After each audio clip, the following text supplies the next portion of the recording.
Quando o objetivo é emagrecer, muitas dietas surgem como alternativas. Mas você sabe quais são as vantagens e as desvantagens de cada uma delas?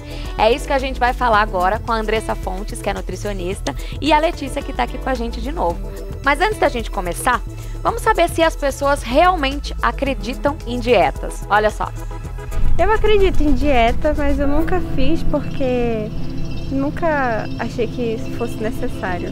Acredito que dieta funciona e eu já realizei algumas vezes, eu fiz dieta e tive bons resultados. Sim, eu acredito em dieta, já fiz algumas, mas eu não obtive um bom resultado, porque sempre eram feitas sem acompanhamento de profissional.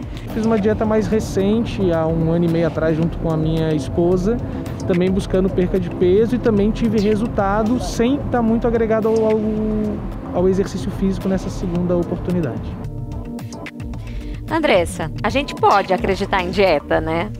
Pode sim, Bruna. Eu costumo dizer que toda dieta funciona e que pode levar ao emagrecimento. Emagrecer é relativamente fácil. Difícil é se manter magro.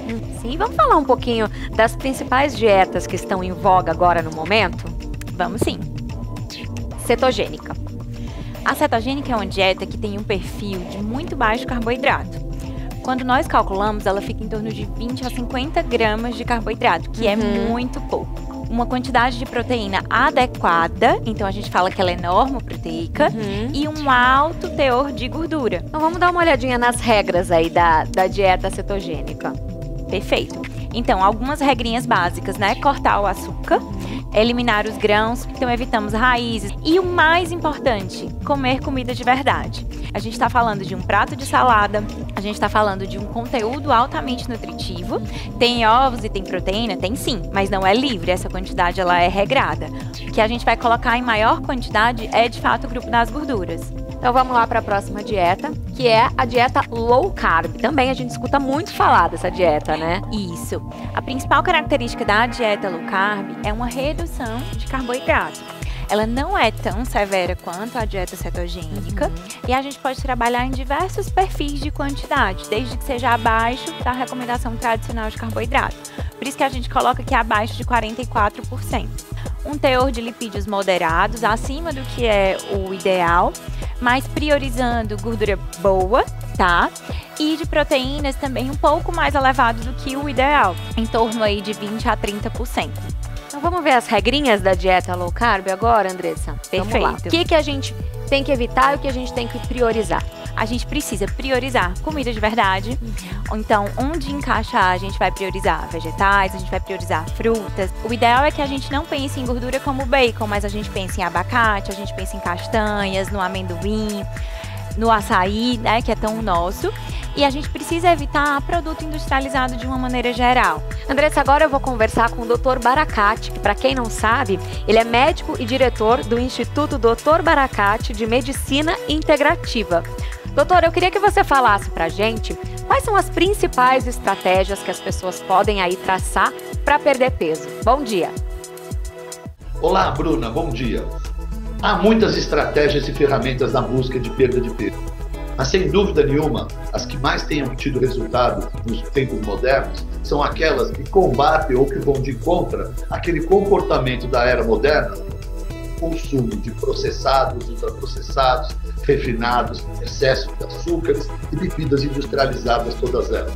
É tanto consumo de açúcares e similares e farináceos que a glicemia sempre alta promove que a insulina esteja sempre alta. E essa insulina alta é o grande desencadeador, além da obesidade, mas como porta de entrada para todas as outras doenças crônico-degenerativas, síndrome metabólica, diabetes, doenças cardíacas. Para combater essa epidemia de obesidade por conta desse comportamento, a grande saída não é uma dieta restritiva ou uma dieta temporária, sem que a pessoa entenda o que eu vou engordar, para que então possa manter o emagrecimento obtido.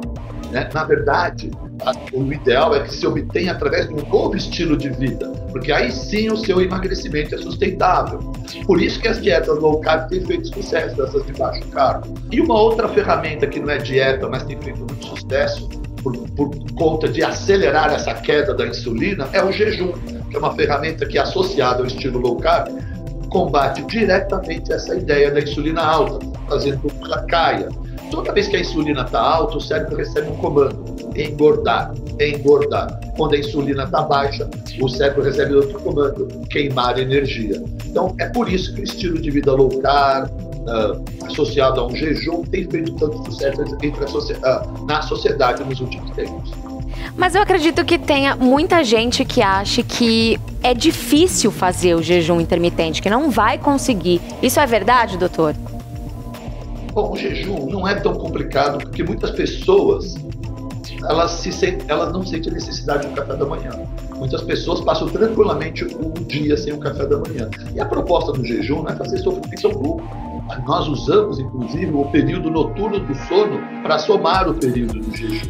Então você pode iniciar com 12 horas de jejum. Você para de comer às 8 da noite e vai somente comer às 8 da manhã. Você começou a fazer um jejum leve para iniciantes. Não é complicado, né? Tá contando aquelas horas antes de dormir, o sono todo, e aquelas primeiras horas antes de você quebrar o jejum. A partir daí, de uma semana ou duas, é hora de experimentar 14 horas. E logo a seguir, então, 16 horas. Para que você comece a ter saúde. Jejum não emagrece se você, na janela de oportunidade que for comer tudo errado. Alguém deve estar dizendo que se manter em jejum pode fazer mal para o estômago por conta desse suco gástrico, que é um ácido, e que isso vai prejudicar o seu estômago. Bom, antes de mais nada, esse suco gástrico é fundamental para a digestão, sem dúvida nenhuma.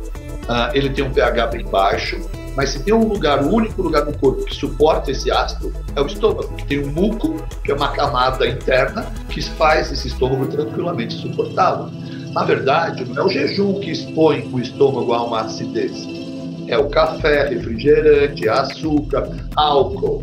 O jejum é um comportamento de estabilidade, não provoca nada de acidez no estômago. É um grave engano.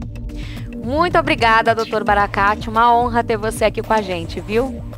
Letícia, conta pra gente quais são as principais dúvidas que as pessoas têm quando elas chegam lá na farmácia querendo emagrecer. Bruna, por incrível que pareça, a maior pergunta que a gente ainda recebe na farmácia é se existe um remédio que possa solucionar todos os problemas da pessoa, uma fórmula mágica para ela não sentir mais fome, para ela emagrecer de forma rápida. E é aí que entra o nosso papel de um profissional de saúde que está mais perto do paciente, porque a farmácia é só você chegar ali e chamar o farmacêutico, né? E aí a gente tem que explicar não só que não existe essa fórmula, mas fazer a pessoa entender por que não existe essa fórmula, né? Então a gente tem que explicar qual é a importância de fazer uma reeducação alimentar, de corrigir seus hábitos de vida, de praticar exercícios e por que essa é a melhor forma, a forma mais eficiente de se perder peso. Então, como eu já falei antes, a gente pode fazer uma avaliação inicial, fazer as primeiras medidas e já encaminhar essa pessoa para um profissional especializado com todas essas informações e depois, quando ele conseguir o diagnóstico, uma prescrição de dieta, de exercício ou até mesmo de medicamentos, se for o caso, a gente pode ficar acompanhando essa pessoa para ver a evolução dela, para ela conseguir sentir mais esse senso de conquista, né? De que mesmo aos poucos ela está conseguindo chegar no seu objetivo. Andressa, a gente sabe que não existe milagre, mas existe a dieta ideal? Então, Bruna, a dieta ideal é aquela que você consegue fazer, né? O ideal mesmo é que seja algo que seja acessível para você, respeitando o seu tempo. Dar resultado é o que a pessoa consegue seguir, porque se faz, por mais que apareçam resultados, frustra e depois eu volto ao que era, a gente deixou essa conquista.